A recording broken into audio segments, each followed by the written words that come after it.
Aw bɛna jɛmukan min lajɛ sisan nɔ a kɔkɔrɔma donnen ni Forum de l'Habitat des Banques Assurance ye n'an k'o ma ko FOHABA.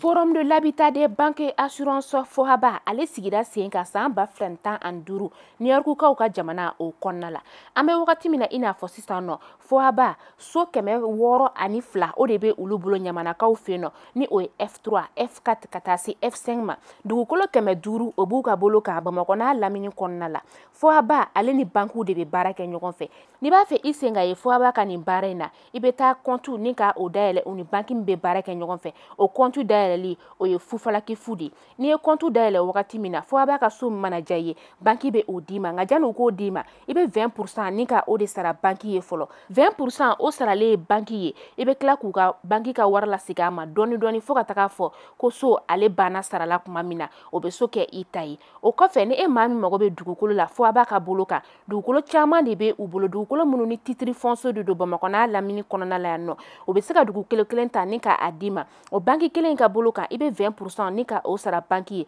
dugukolo ale bɛ ta ni k'a d'i ma ni tilala i ka dugukolo ale sarali la kuma min na dugukolo papier o bɛ lasigi i ma ni o ye a titre foncier e mɔgɔ min fana bɛ yen nɔ ko dugukolo bɛ i ka bolo kan i b'o dugukolo papier kelen ta ni ka a di banki ma banki bɛ i ka so jɔ ka a d'i ma ka sɔrɔ i ma sɛgɛn 20% sarali kelen ale fana kɔnɔna la FOHABA ale bɛ forum ni ka o kɛ jamana bɛɛ lajɛlen kɔnɔna la tungarankew bi yɔrɔ yɔrɔ la utukalo san 2015 16 kana se 17 ma u kɔni u y'a kɛ New Yorkukaw olu fɛ yen nɔ Gabonkaw ta kɛra san 2017 New Yorkukaw ta kɛra Kokura san 2018 a 18 kelen na a kɛra Abidjankaw fɛ yen nɔ Congo Brazakaw ta kɛra san 2019 Bamakɔ faaba kɔnɔna la yan nɔ o ta kɛra san 2019 Chicagokaw fɛ yen nɔ san 2019 kelen na Septembre kalo tɛmɛnen na a kɛra Lomekaw fɛ yen nɔ san 2022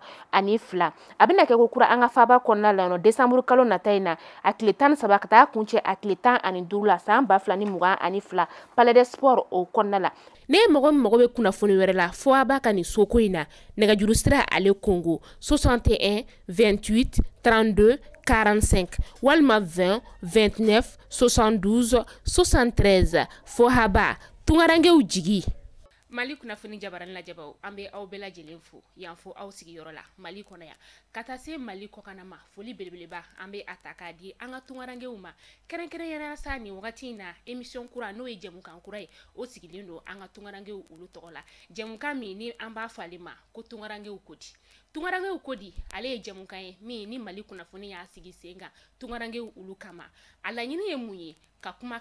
kumada ni ka o di tungarankew ma tungaranke minnu talen don tunga fɛ tungaranke minnu bɔra tunga la ni kana u sigi faso kɔnɔna la ka kuma ka da d'u ma u bɛ se ka kuma cogoya min na ka se ka u hakilina fɔ e maa min bɛ yen nɔ k'i talen don tunga la i b'a fɛ ka i hakilina fɔ ni jamukan in e de ta don e maa min fana bɛ yen nɔ i bɔra tunga la ka na i sigi faso kɔnɔna la jamukan in e de ta don i hakilina a fɔ jamukan in ale kɔnɔna la jamukan in sigilen don tungaranke kelen-kelenna bɛɛ lajɛlen ye Mali tungarankew dɔrɔn tɛ dɛ diɲɛ seleke naani bɛɛ lajɛlen tungarankew olu de ko don k'a sababuya kɛ tunga a diya bɛ yen a gɛlɛya bɛ yen nɔ wa tunga mana kɛ cogo o cogo an bɛ se k'a fɔ ko gɛlɛya bɛ a la i tɛ se ka nɔgɔya dɔrɔn ni ka o sɔrɔ tunga la o de kɔnɔna la an ka bi jɛmukan ale daminɛ ko fɔlɔ-fɔlɔ la sa maa fila bɛ an bolo sifinnaka ale ni sijɛlaka an y'olu ta an m'u ta gansan na dɛ ni maa fila bɛɛ ye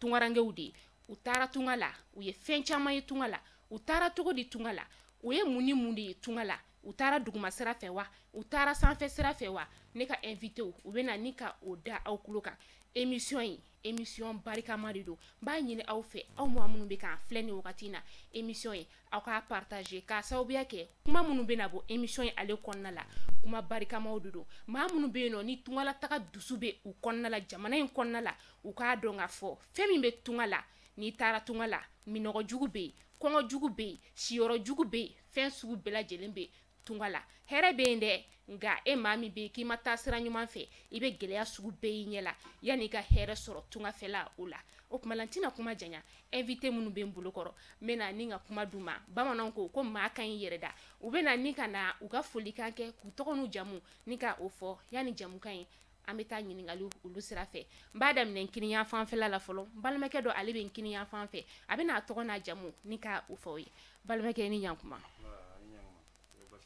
baasi foyi tɛ yen i bɛ se ka i tɔgɔ ni jamu fɔ maa minnu bɛ k'an filɛ nin waati in na Mustafa Kɔnde i bɛ se ka fɔ an ɲɛna nin wagati in na n'a tɛ k'i ma baasi ye hakɛto bɛ kuma kan i si bɛ san joli la bon ne 1981 d'accord numanya fan fɛ an ka cɛkɔrɔba dɔ b'an bolo kɔrɔ ale fana taara tunga fɛ a y'i kɔfilɛ a faso la a seginna ka na faso o kɔnɔna la ni o ye Ba Maliba ye ale fana bɛ numanya fan fɛ a bɛ n'a tɔgɔ n'a jamu ni ka o fɔ aw ɲɛna ne fa i ni ɲankuma assalamu alaikum wa alaikum salam ne tɔgɔ Fuseni Kamara Alfuseni Kamara si vous voulez i Kamara oui ne fa c'est ça oui ni wagati na hakɛto bɛ kuma kan i bɛ se k'a fɔ ɲɛna i si bɛ san joli la ni wagati je suis âgé de 62 ans 62 ans san 62 aw yɛrɛ ye sisan an ka cɛkɔrɔba ale si bɛ san 62 la ne fa yani ka kuma minɛ la n bɛ kuma t'u bolo kuma la n y'a yira k'a fɔ ko jɛmukan in a lasigilen don tungaranke olu de kama i yɛrɛ i taara tunga la i bɛ se k'a fɔ an ɲɛna i taara jamana min kan tunga la i taara cogoya min na ani kun min y'i bila ka taa aventure la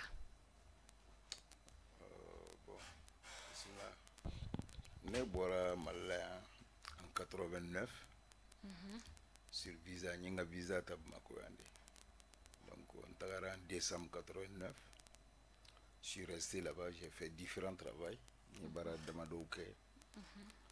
voilà jusqu'à conduire fo ka na taxi boli la voilà n ye wagati k'o la donc après je suis rentré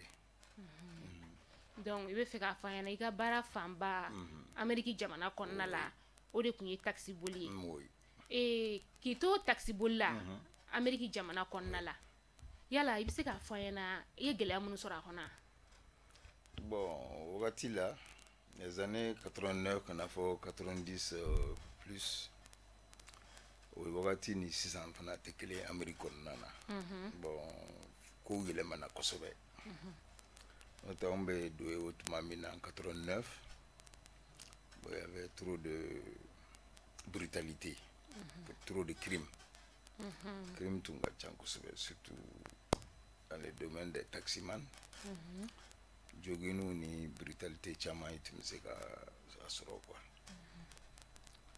voilà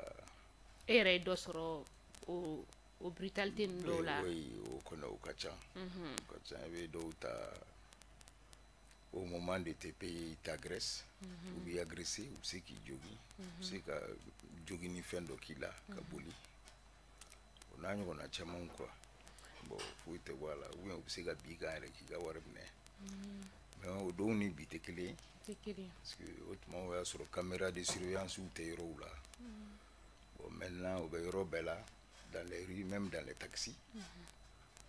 donc kow changera kosɛbɛ quoi a changera par rapport à aujourd'hui taxi min ni i tun b'a boli yala taxi e yɛrɛ de ta kun don wa walima a tun bɛ mɔgɔ de tun ta de bɛ baara k'a tigi ye bon compagnies de don on appelle ça les yellow cab c'est les taxis jaunes à Manhattan New York centre-ville compagnies de ta don tu fais un permis spécial après le permis national de formation de cas là ka dugu cogoyaw dɔ ka dugu kalan puis a ka sɔrɔ i bɛ se ka dɔɔni fɔ kan na ni client ka se ka kuma adresse mana d'i ma fana i ka se ka adresse retrouver facilement donc an tun b'o position de la ye o diyara n ye sisan an bɛna yɛlɛma ka na balimakɛ fan fɛ ni o ye Mustafa ye Mustafa i bɛ se k'a fɔ an ɲɛna e ka aventure a bolila jamana jumɛn de kan ne ka aventure bon en fait n bɛ fɛ ka taa fɔ Algérie ka bɔ yen ka taa ka continuer n y'a daminɛ Mauritanie la n taara Mauritanie bon Dieu a fait que n ma se ka sira sɔrɔ ka taa ji fɛ bon parents ye n wele ko n kana n bɛ ji ko in ne dusu tun bɛ n kɔnɔ bon parents ye n wele ko n kana o kɛ bon n ye programme changé n tora Mauritanie plus précisément Nouakchott an bɛ se k'a dɔn parce que mɔgɔ tɛ wuli ten k'a fɔ k'i bɛ taa tunga la ten k'a sɔrɔ ko dɔ tɛ i bɛ se k'a fɔ an ɲɛna fɛn min de y'a to i ye dusu ta k'a fɔ k'i bɛ taa kɔgɔji tigɛ ya. n bɛ se k'o fɔ ɲɛna bon komi bɛɛ b'a dɔn k'a fɔ gɛlɛya bɛ caman bila taara bon ne ta kun ye gɛlɛya kun tɛ mais n terikɛ dɔ kun bɛ yen nɔ bon ale tun bɛ an wele bon a nana siɲɛ kelen an bɛɛ ɲɛ bɔra fɛ a bɛ fini minnu fɛn minnu don a bɛ wari minnu fɛngɛ olu de y'an bila ne yɛrɛ ta ne ta o kun ye ne de kun ne ta bila c'est pas parce que kɔngɔ kun bɛ n na walama ko wɛrɛ tun bɛ n na mais n kun y'a école abandonné tun bɛ baara wɛrɛw kɛ bon c'était pas trop sérieux donc olu nata de la an bila ka taa ne yɛrɛ bila ka taa kun bɛ fɛ ka taa ɲɛfɛ aventure la. I tagatɔ la Mauritanie i taara cogo di parce que sira mana kɛ cogo cogo i bɛ taa sɔrɔ gɛlɛya dɔ b'a kɔnɔna la i bɛ se ka i da don depuis i bɔra Bamakɔ don min na Bamakɔ da fɛ don min na k'a dusu ta k'i bɛ taga tunga la k'a daminɛ gare la fo ka taa i sen don Nouakchott kɔnɔ i bɛ se ka dɔɔni fɔ an ye o la. Ouais, n bɛ se ka dɔɔni fɔ bon en fait o waati ninnu kɛra bon a kɛra 2004 2005 o y'a sɔrɔ gɛlɛyaba tɛ yen nɔ mais sira tun man ɲi kosɛbɛ bon sɛgɛnba t'a la kɔni mais sira ma a bɛ tile damadɔ kɛ dɔrɔn mais sɛgɛnba t'a la fo ka taa fɔ aw sera o waati problème tun tɛ sira la. Problème ba kun tɛ sira la. papier b'i bolo pas de problème. D'accord. I donna Nouakchott i ma se i yɛrɛ ka fɔ la i tun bɛ fɛ ka kɔgɔji tigɛ ka taa Espagne ninnu na i ma se ka taa parents ka laɲini kɔnɔna la mais Mauritanie kɔnɔna la e ye mun ni mun de vécu ye Mauritanie kɔnɔna la yen nɔ parce que an b'a mɛn ŋunuŋunukanw na ka fɔ ko yen dugulamɔgɔ ninnu u tɛ siya wɛrɛ fɛ e dun ye siya wɛrɛ de ye k'u tɛ farafin fɛ olu fara jɛlen ni anw ta ye k'u tɛ farafin fɛ e de bɛ se ka o tiɲɛ n'o nkalon fɔ anw ɲɛna parce que e taara yen nɔ i ye san caman kɛ a jamana kan a tiɲɛ n'a nkalon e de bɛ se ka o fɔ anw ye sisan. En fait Mauritanie racisme bɛ yen nɔ mais finmanw yɛrɛ bɛ yen Mauritanie bon finman ninnu suraka ninnu u b'a fɔ olu ma ko bedane hatanɛ finman ninnu u b'a fɔ ko hatanɛ komi ne ko bɛla Mali la yan nɔ bon dɔw t'a la mais dɔw b'a la mais duna ta fan fɛ racisme bɛ yen nɔ mais ni fana a bɛ dépend i yɛrɛ tagabolo la i ka éducation na fɔlɔ et puis fana i ka fréquentation dɔw bɛ yen nɔ ils ont duré là-bas bon ala ta a ka se dɔw bɛ yen u b'a sutura sɔrɔ u ma problème sɔrɔ mais ne kɔni plus précisément ne ye problème caman sɔrɔ problème sɔrɔ quoi taara fɔ kaso yɛrɛ la. Mauritanie mais o sɔrɔla kɛlɛ de fɛ o y'a sɔrɔ n tun bɛ taxi boli n tora Mauritanie tuma min na n tun bɛ bɛn de boli camion ninnu en fait n bɔr'o la bon n ye taxi dɔ sɔrɔ n yɛrɛ n bɛ taxi boli. O taxi kun y'i yɛrɛ ta ye. Taxi kun y'i yɛrɛ ta ye donc an tun bɛ fɛngɛ la client dɔ de kɛlɛla suraka jɛman bon a kun kan ka jigin yɔrɔ min na a ko ninnu complet muhim bref quand même a kun kan ka jigin yɔrɔ min a ma jigin an ye dala sama kɛ bon suraka jɛman ni ye finman ye surtout dunan kana se suraka jɛman i bɛ taa kɛ kuma ye mais ka i bolo la teliya o tɛ bɛn bon dusu ye ne kɛɲɛ ale de fɔlɔla ka ne bɔgɔ fɔlɔ donc i ta sara voilà a ye ne bɔgɔ fo siɲɛ fila fo mɔgɔw dɔnn'u ni ɲɔgɔn cɛ ka ne minɛ ka taa fo yan fɛ fo goudron côté dɔ la donc o bɛɛ la a ye goudron traversé ka taa ne nɔfɛ a bɛ ka ne ɲini u ka kan na donc ne fana dusu in yɛrɛ kɛɲɛ donc ne nana ne sera ma ɲɛ jugɔ la pɛrɛnna i fana y'o bugɔ kojugu yɛrɛ n'o bugɔ suraka ka fɛgɛn suraka ka fɛgɛn suraka ni magara la fitinin dɔrɔn a bɛ jogi voilà donc ale joginna bon o kɔni ko bon k'a tɛ arrangé o ye procès kɛ n taara fo tribunal la bon procureur ko k'a bɛ n déféré parce que ko a tigi banana k'a tɛ fɛngɛ donc n taara yen de mais kaso kɔnɔna de la n ye réalité caman ye ka dɔn k'a fɔ dunan ninnu filɛ nin dunan caman bɛ yen Mali bon n bɛ profiter k'o fɔ gouvernement yɛrɛ ɲɛna ni mɔgɔ wɛrɛ tulo b'a la walima fɛngɛ maliyɛn caman de bɛ kaso la de bɛ kaso kɔnɔ Mauritanie yen nɔ Mauritanie kasoba tɛ yen k'i tɛ maliyɛn sɔrɔ premier n'i y'a bɔra Mauritanie o la premier majorité o maliyɛnw ye maliyɛnw ka ca yen kosɛbɛ kosɛbɛ donc an b'an profiter an ka émission in fɛ k'a fɔ an ka jamana marabagaw ɲɛna k'a fɔ ko Mauritanie jamana kɔnɔna la maliyɛn caman de bɛ yen nɔ minnu n'olu bɛ kaso la se t'u ye dabali t'u ye donc an ka gouvernement k'a lajɛ ka dɛmɛ don an ka maliyɛnden minnu bɛ yen nɔ ni olu sigilen bɛ Mauritanie jamana ale kɔnɔna la o tɛ walahi o don parce que caman bɛ yen nɔ se t'u ye u b'u jigi da ambassade kan ambassade tɛ baara la Mauritanie ambassade tɛ baara la c'est pas n'u y'a daminɛ bi kɔni wala ma sim clé na je sais pas mais ko ni wote barala ni ya masa se ka foy régler fana bara carte d'identité la nera ye mbado chien donc fana donc be carte d'identité drone iglan carte d'identité la na fa carte d'identité ko wala ma ni o kon do te ka ko ye problème so modo suraka do be suraka be nyaayi suraka be malien do ta barala bon malien flani bu ko watto comme bu degelo patron na ko watto patron bulu c'est que 2 ans que un an uta kuma ba ko so ko bu ko war mine donc nuko ko bu ko war mine suraka be ni ba fo mako jiko suraka kana ko jiko donc komi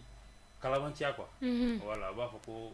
ba fo ye kalabantia kula voilà ba fo ke wolle be ni kalabantia ila ba se ka kuma do ko do kere ku ga mina do shwena wala mo ka fendo kera wala ma ibi no dem soka o be se ka kuma no nyokon chama yeno kasola do ni dun ko suraka ma ni ko ki bina dem soka kaso ari prévu etala ni mo ye fana munu be datu ka ko bina mo ka donc mo vérifier faut mo vérifier kuma kan dra prévu tala foi tala o malien on be no be kasola o ta sans plau dain o sans duru dain o be sans kele on dain ni o ye mais do fana bi fana o lu era jotala parce que o be ko re ko comme interdit no ali en RF no tu te no que mo RF mais do be innocent chama fana bi fana mais l'ambassade ne fait pas son travail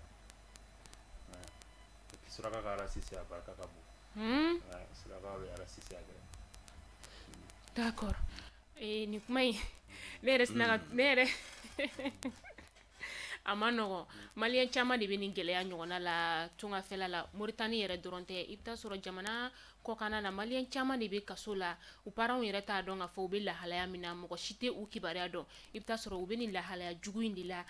jamana ko kana wula vraiment anga eta ka laje anga tungarange munun be jamana ko ka ni munun be no ni cogoya tu bolo nu bi se ka segin na faso kono cogo mina kadi do fana ka segin kana nga segin to go tuyi nga ni nyesor la obi na cogo mina obi na kana faso o konna la e ka kaso intan konna la ibi se ka foya na isira ka bo cogo di bo kaso na nere tora no bo normalement net nga 3 mois fe nga me tora ni mo ti bolo o ti bolo ambassade ti bolo moyen ti bolo avocat ti mo be chama nga fon chien qui profiter étranger flan ni muso ti bolo ka fo ki fulendo yenno parce que ni problème so yi muso le beto ko ka ko ni mina so yi ma muso furu ka fo ko balma nyana matila juste balma mi sereno ika ititara ka so ni bora ibe se ga zero iba so fuite ye fen nyini France no ma mi so polisu yɛrɛ i minɛ don yɛrɛ fɔlɔ polisu yɛrɛ b'u bolo le kun wala maka t'i ka so k'i ka fɛnw profiter la en tant que duna bonya foyi tɛ duna fan fɛ u b'u profiter la k'i ka n'u ye wari ye ka tafiw jukɔrɔ wala ma fɛn dɔ ka sɔrɔ kɛlɛ sera sɔgɔnɔ f'u ye la u bɛ taa i ka sɔgɔnɔw f'u ye k'u profiter ka n'u ye fɛn min ye u b'o ta donc ne tora yen nɔ jusqu'à 1 an ka so kɔnɔ voilà mais n taara enquête la u ye n wele k'a ɲininka kɛlɛ kɛla cogo min na procureur bon pour un attaque ou bien au jugement bon ne tora yen non faut 1 an jusqu'à 1 an mais dafa moins 3 jours comme ça venez ou le mercredi donc oui juillet 1 an dia waso 1 an pour que les demande donc il y a 2 ans qui ne 1 an que san kelen ni ka kono jani san kelen ga dafa yi voilà il san kelen pour que les demande mais oui juillet bon oui san kelen dia bon yo que les demande que mbora et puis là-bas encore c'est pas bon comme beba do kaso era mai kaso to mai kala chugo mais vraiment nga malien chama segane no yefana chama era segane do fene bo pri lo ke kana so bo so tara yefana mando fana parce que j'ai fait et temps perdu ba fo non bon chini peut-être moi année prochaine ça va aller économique ko rebe do ko rebe to temps passé ore be chaman bi no ibe mena ko kala ma kuma mina wasoro wati tara ci janfara ibe kila kana faso fana ne bina repara yan fana tuguni a 0 mais Mauritanie no ima musofuru ye no foi wa bo ko fa nye musofuru nye wala fa muso do furu wala fa ni Mauritanie wala fa be mutan langue mara sura hasura ka kan ne fora mara ka ni mara wala fa kan mara kan islaka kan nan ne yo donc yo wala fam so de tay muna ima e sura kam so do tay no bo sura kam so tanga ko koro sura kam so blani sura kam so ta fika ke patron bay sura kam so te jita la te foi ga le bisi ke doronga boy tobilikɛla foyi hali den t'a la foyi en fɛ suraka donc o bɛ kuma min fɔ surakaw ka position na yen o bɛ ten tɔ voilà bon surakaw fana suguya tɛ kelen ye suguya bɛ fo 3 fo 4 o ye jumɛn bon olu berebere bɛ komi an yɛrɛ fɛ yan nɔ berebere bɛ warasiw bɛ ɲɔgɔn ye dɔw bɛ yen fana ni u bɛ baara kɛ dɔw bɛ u tɛ baara kɛ donc a bɛ komi an fɛ yan nɔ bɛlaw ni siya minnu bɛ yen nɔ voilà bon hali suraka an yɛrɛ fɛ yan nɔ surakaw n'est-ce pas tamasek bɛ yen u b'a fɔ min ma fana ko tuareg awɔ dɔ fana bɛ yen fana min fana n'o tɛ kelen mais u bɛɛ bɛ nord la Mauritanie fana bɛ o cogo la a suraka jɛman quoi qualité bɛ ɲɔgɔn ye tonton bɛna e fan fɛ dɔɔni e ka Ameriki sigi la yen nɔ Musaf bɔra ka min fɔ hali n'a ma kɛ e la yala a kɛra mɔgɔ dɔ la ni ɲɔgɔnna kɛra mɔgɔ dɔ la i ɲɛna ye bon Amérique kɔnɔna na ne bɛ wagati min fɔ kɔni n y'a fɔ cogo min na agression de tun bɛ yen américain noirs surtout voilà u ye position dɔ la dɔrɔn u b'i agresser ka se ka profiter i la ou bien taxi fana na taxi boli la i ni client dɔw n'i taara bɛn vagabond client ma a b'a essayer ka profiter i la kelen kɔ ka service rendu au moment de te payer a bɛ se ka bouteille fara i kun a bɛ se k'i jogin ni fɛn dɔ ye bon même des produits mélangés a b'a fiyɛ i ɲɛ la pour fuir ka boli quoi. D'accord. Ouais. E ka Ameriki sigi la e seginna ka na jamana kɔnɔ ni y'a san joli ne nana bon a bɛ wagati bɔ sisan depuis 2001 depuis 2001 fo sisan donc une vingtaine d'années maintenant o b'a yira k'a fɔ i ye can caman i y'o kɛ Ameriki jamana kɔnɔna la sigi mana kɛ cogo o cogo moment dɔw bɛ na a sigi la souvenir dɔw bɛ k'a kɔnɔna la quoi i bɛ se k'a fɔ an ɲɛna i ye souvenir ɲɛnama min sɔrɔ souvenir min tɛ bɔ i hakili yɛrɛ la fiyewu Ameriki sigi la bon ne bɛ se ka souvenir min fɔ dɔrɔn c'est durant tout le temps on s'occupait de nos familles de nos parents voilà on ka souvenir an ka vie yɛrɛ tun y'o de ye quoi on est parti pour venir en aide à la famille pour rehausser le niveau de vie de la famille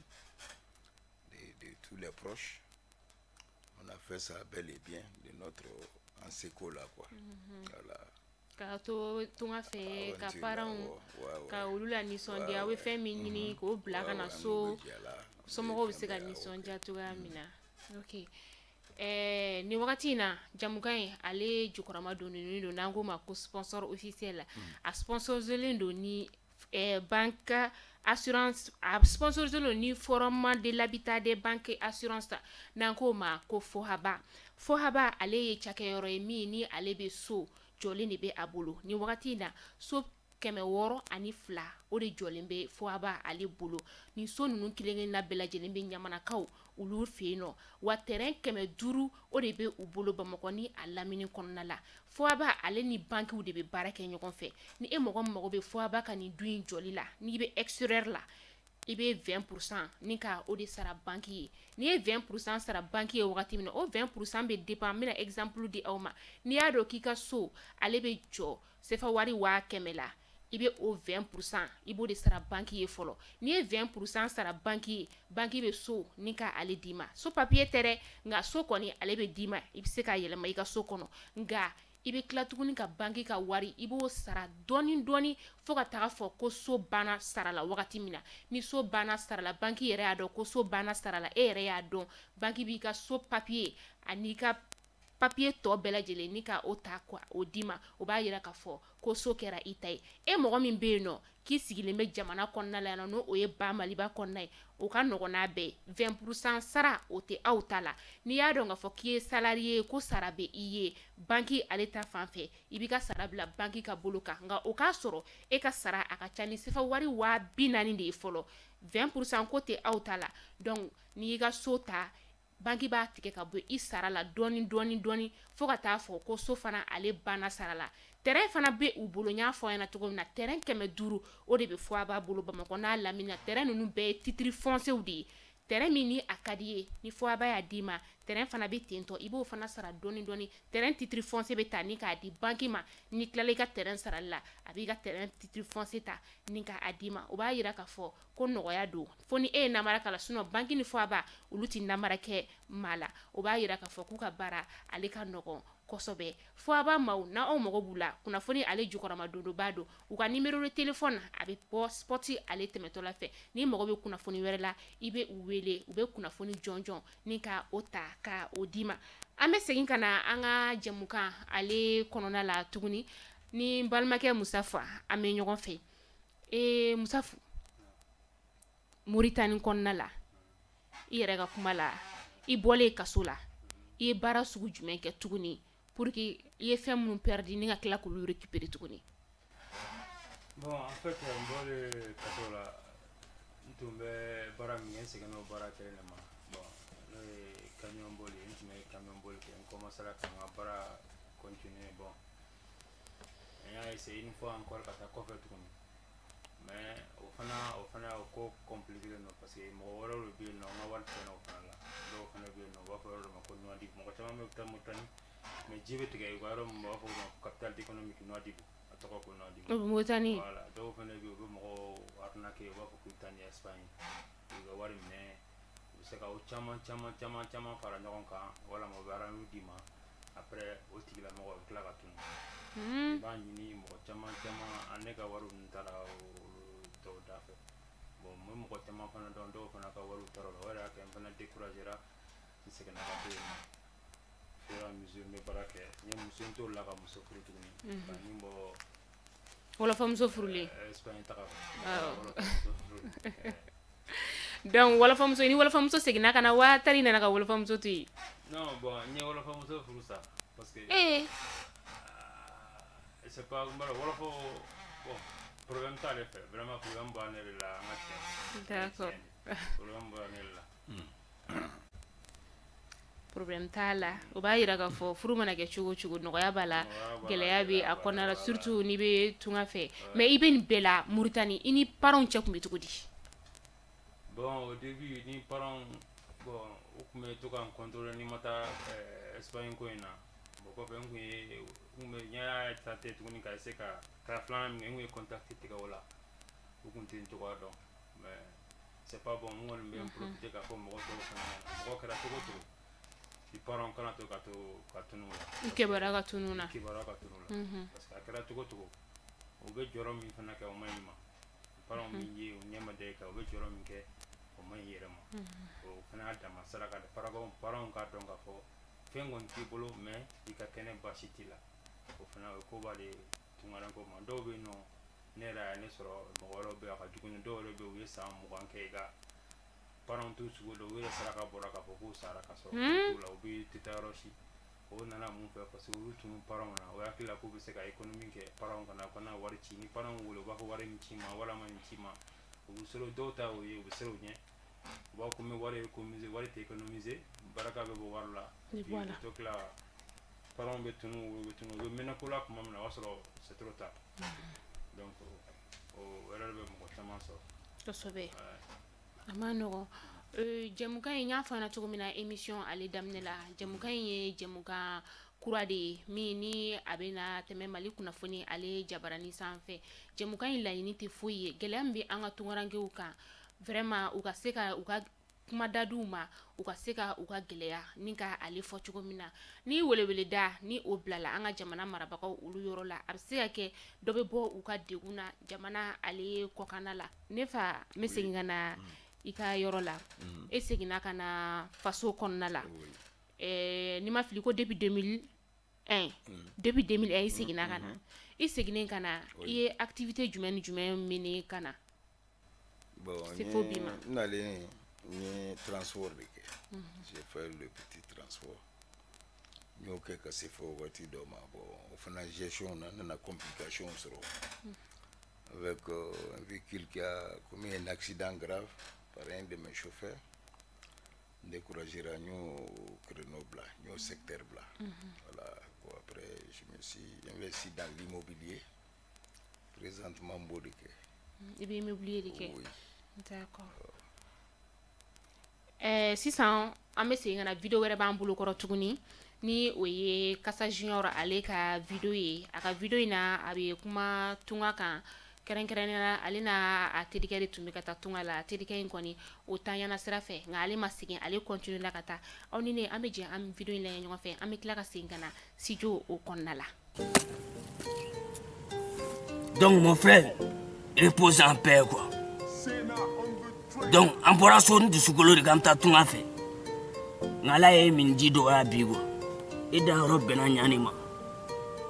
donc mɔgɔ ma n'i ma ban nali ma siga ba taali ma quoi Ala k'i jigin yɔrɔ ɲa ne bɛ se k'o dugawu de kɔni k'i ye nka n bɛ layuru kelen ta i ye bi i kɔni tulo tɛ ne mankan na nka ne bɛ layuru kɔni ta i ye bi donc n'Ala ye fɛn kɛ i ye i fa n'i ba n fɛnɛ bɛ n jat'u la quoi parce que an bɛɛ de kelen n'a ma ɲɛ e dayɔrɔ bɛnna ɲama kɔni donc ne fɛnɛ bɛ n se k'i kɔ ye quoi mais hakili to i fa n'i ba la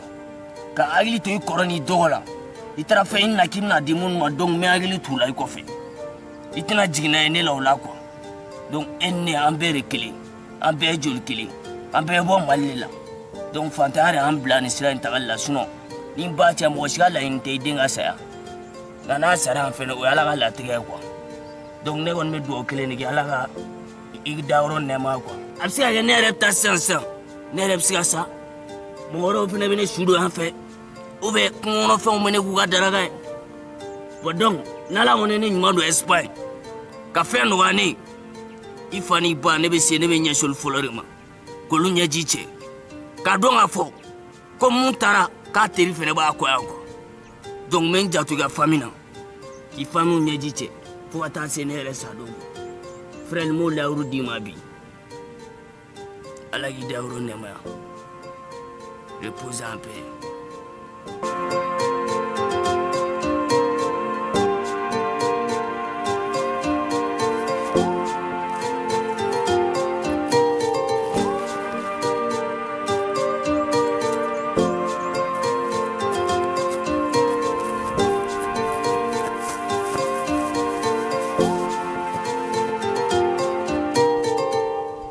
Min fana bɛ yen nɔ ko ni video ninnu a jari i bɛ fɛ ka i hakilina ni ka o di jɛmukan in o kɔnɔna la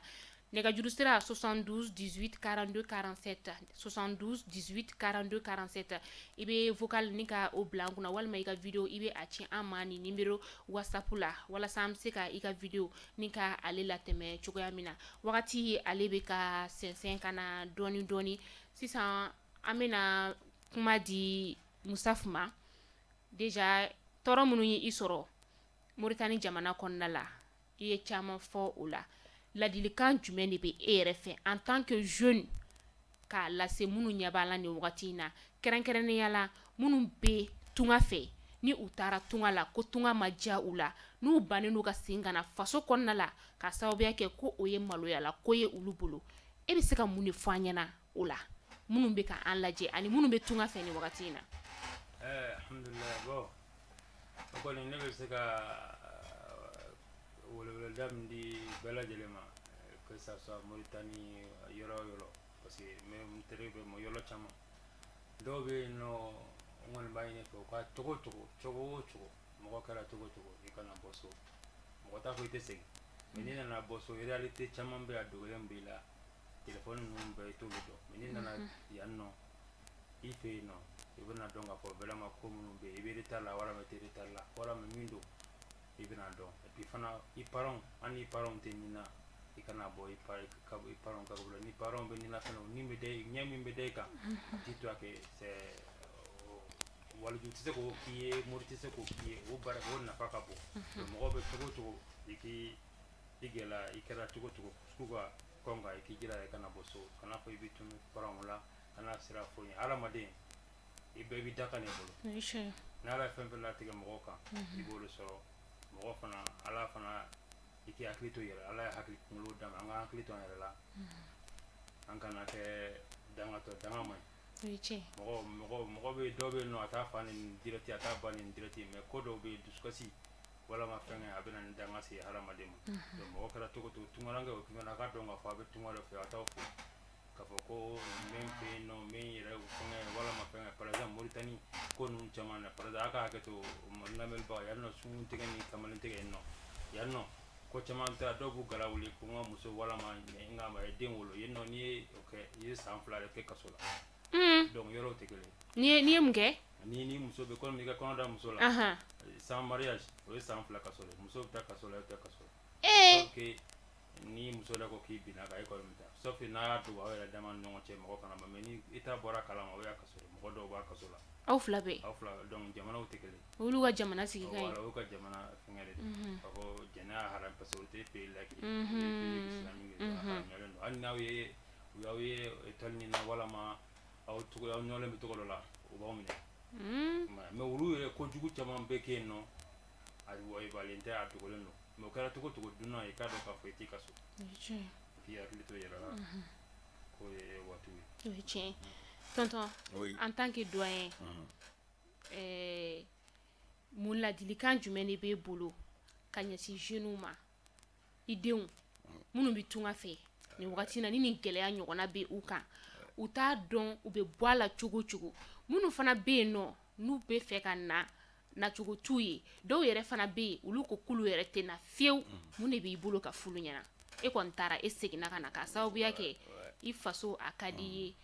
bamananw ɲuman yirikuru mana mɛn ji la cogo cogo a tɛ kɛ banba ye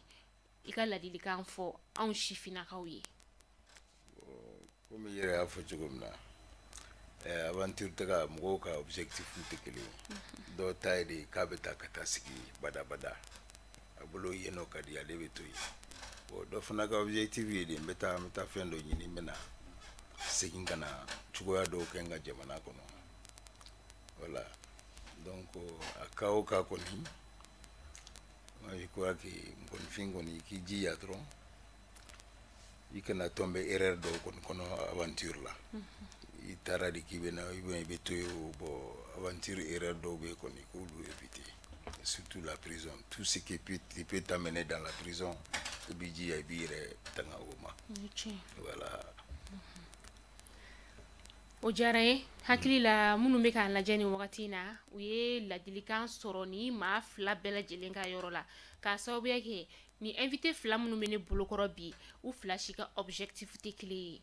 kelen ale taara tunga fɛ sanfɛ sira fɛ a taara fɛn minnu ɲini a ka objectif atteindre a seginna ka na fɛn min ye sifinnaka ta ye ale taara tunga fɛ a taara fɛn min ɲini o ma sɔrɔ a seginna ka na faso o kɔnɔna la k'a sababuya kɛ bangebaaw bɛ a kɔ a dɔgɔninw bɛ yan a denw bɛ yan nɔ a somɔgɔw bɛɛ lajɛlen bɛ yan a seginna ka na k'a sababuya kɛ ni tunga ma diya i la a ka kan i ka segin ka na i faso o kɔnɔna la jɛmukan in ale laɲini y'o de an b'an profiter nin jɛmukan in fɛ k'a fɔ an balima minnu bɛ tunga fɛ ala tɛ tunga diya bɛɛ la ayi masa aramani tɛ tunga diya bɛɛ la hali tunga yɛrɛ tɛ hali n'i b'i faso kɔnɔna la faso tɛ diya den bɛɛ la e maa min bɛ yen nɔ i bɛ tunga fɛ nin wagati in na k'i ɲɛ b'an na an b'a ɲini fɛ ni tunga ma diya i la segin ka na faso kɔnɔna la o t'a yira k'a fɔ ko danga b'i kɔ o t'a yira k'a fɔ k'i tatɔ tunga la ko i fa n'i ba ma dugawu k'i ye o si tɛ e bɛ tunga fɛ yen nɔ e tɛ ka fɛn sɔrɔ yen nɔ e tɛna faso kɔnɔ e t'a dɔn k'a fɔ n'o y'a sɔrɔ i ka fɛn sɔrɔ bɛ faso kɔnɔna de la i dakan bɛ i faso kɔnɔna de la n'i seginna ka na jamana kɔnɔna la i bɛ fɛn sɔrɔ yan nɔ de i mɛnna tunga la cogo o cogo i k'a dɔn k'a fɔ k'i laban ye faso kɔnɔna in de ye tubabuw ka jamana arabuw ka jamana a mana kɛ siya o siya ka jamana ye n'i bɔra i faso kɔnɔ ka taa i bɛ wele ko dunan de i bɛ wele ko tungarange de wa i mana kɛ yen cogo o cogo k'i ye miliyari sɔrɔ k'i kɛra jamatɛri ye yen nɔ i kɔfilɛ i faso la i k'i kɔfilɛ i bangebaaw la k'a sababuya kɛ i taara kulu to lahalaya min na i bɛ o dɔn n'i tora tunga fɛ yen nɔ k'i mago bɔ i somɔgɔw la i mana sa don o don tunga fɛ ala k'a n'a cɛ janya i su a bɛna don faso kɔnɔna la wa i su kun kɔrɔtalen tɛna jamana kɔnɔ dɛ i su kunma sulen de bɛna faso kɔnɔ k'a sababuya kɛ somɔgɔ bɛɛ bɛ ba i su la e min i kɔfilɛ u la u ɲɛnɛma e ɲɛnɛma kuma min na e salen de e somɔgɔw bɛna u kɔfilɛ i la an bɛ min fɔ aw ɲɛna tungarangew a ye segin aw kana faso kɔnɔ i ye fɛn sɔrɔ o i ma fɛn sɔrɔ o segin ka na i fa jamana kɔnɔna la faso mago bɛ a den kelen-kelenna bɛɛ lajɛlen na i mana kɛ cogo o cogo i mana kɛ den sugu o sugu ye faso in mago b'i la faso in ye ko dɔ kɛ i ye yanni i bɛ taga tunga fɛ wa a ka di faso ye I ka segin kana o sara ale ye a mana kɛ cogo o cogo n'o dɔ de I ye miliyari min sɔrɔ jamana kɔ kan dɛ n'a investi I faso kɔnɔna la n'a kɛ étage ye I faso kɔnɔna la n'a kɛ building ye I faso kɔnɔna la I k'i faso jɔ kana jamana wɛrɛ faso jɔ diɲɛ kɔnɔ a mana kɛ gɛlɛya cogo o cogo n'olu ko k'u b'i gɛn don min na I n'i ka fɛnw u t'i gɛn ka na ni o ye I ye fɛn minnu jɔ olu fɛ yen o ye olu ta ye nka n'a b'i faso kɔnɔ dun I mana gɛn ka na don o don I bɛn'a sɔrɔ I faso kɔnɔna la faso to o kumaniya I ma diɲɛ fara lahara kan ne baw ne faw aw minnu fana bɛ yen nɔ k'aw denw bɛ tunga fɛ u bɛ gɛlɛya o gɛlɛya la an b'a dɔn aw b'a dɔn k'u bɛ gɛlɛya min na u bɛ fɛn min fana ɲini tunga fɛ k'a bila kana di aw ma k'aw ka investi jamana kɔnɔna la ni aw b'a ta k'a tiɲɛ o fana ye lahalaya min ni a man ɲi o bɛ kɛ sababu ye fana ka maa caman muruti faso kɔnɔ seginni ma k'a sababuya kɛ u ye gɛlɛya min kɛ ka fɛn ɲini n'u y'a bila kana di aw ma a y'a tiɲɛ u kɔfɛ o fana ye fɛn min ni a man ɲi kiti fana bɛ den n'a masa cɛ o yɔrɔ fana na denmansaw aw fana k'aw hakili to o yɔrɔ la n'aw denw taara tunga fɛ n'u ye nafolo bila kana di aw ma a y'a lajɛ aw ka a investi a ye du jɔ a k'a di u ma u kɔfɛ yan nɔ u mana na don o don u b'a sɔrɔ u ka nafolo o fana baara la u kɔfɛ o ye baara ale ɲuman ye u bɛ tunga fana o bɛ o diya u la jamukan in ale laɲini fanba ye nin de e mɔgɔ min bɛ yen nɔ k'i ɲɛ b'an nin wagati na I bɛ fɛ ka I sen don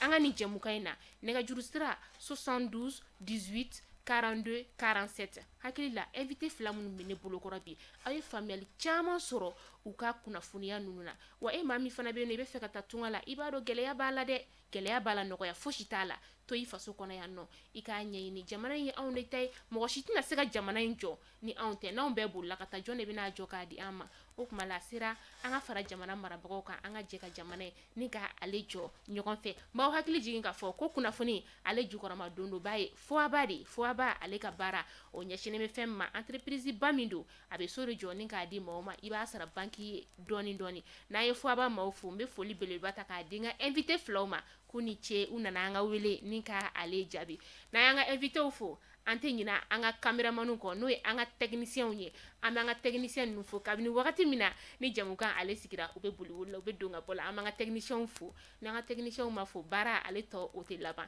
k'an ka technicien yɛrɛ ni ce u ka baara la aw minnu fana bɛ k'an lajɛ aw ni ce aw ka lajɛli ko ɲuman na ni Ala m'an ka jɔnya jɔn an bɛ ɲɔgɔn sɔrɔ na siɲɛ wɛrɛ ni émission in ɲɔgɔnna caman ale kan siɲɛ wɛrɛ invité o ta bɛ juguya ni nin zenw ta ye k'a sababuya kɛ ni aw ma kasi ne bɛ kasi walima invité yɛrɛ ale bɛ kasi aw k'an bɛn don n'a nataw la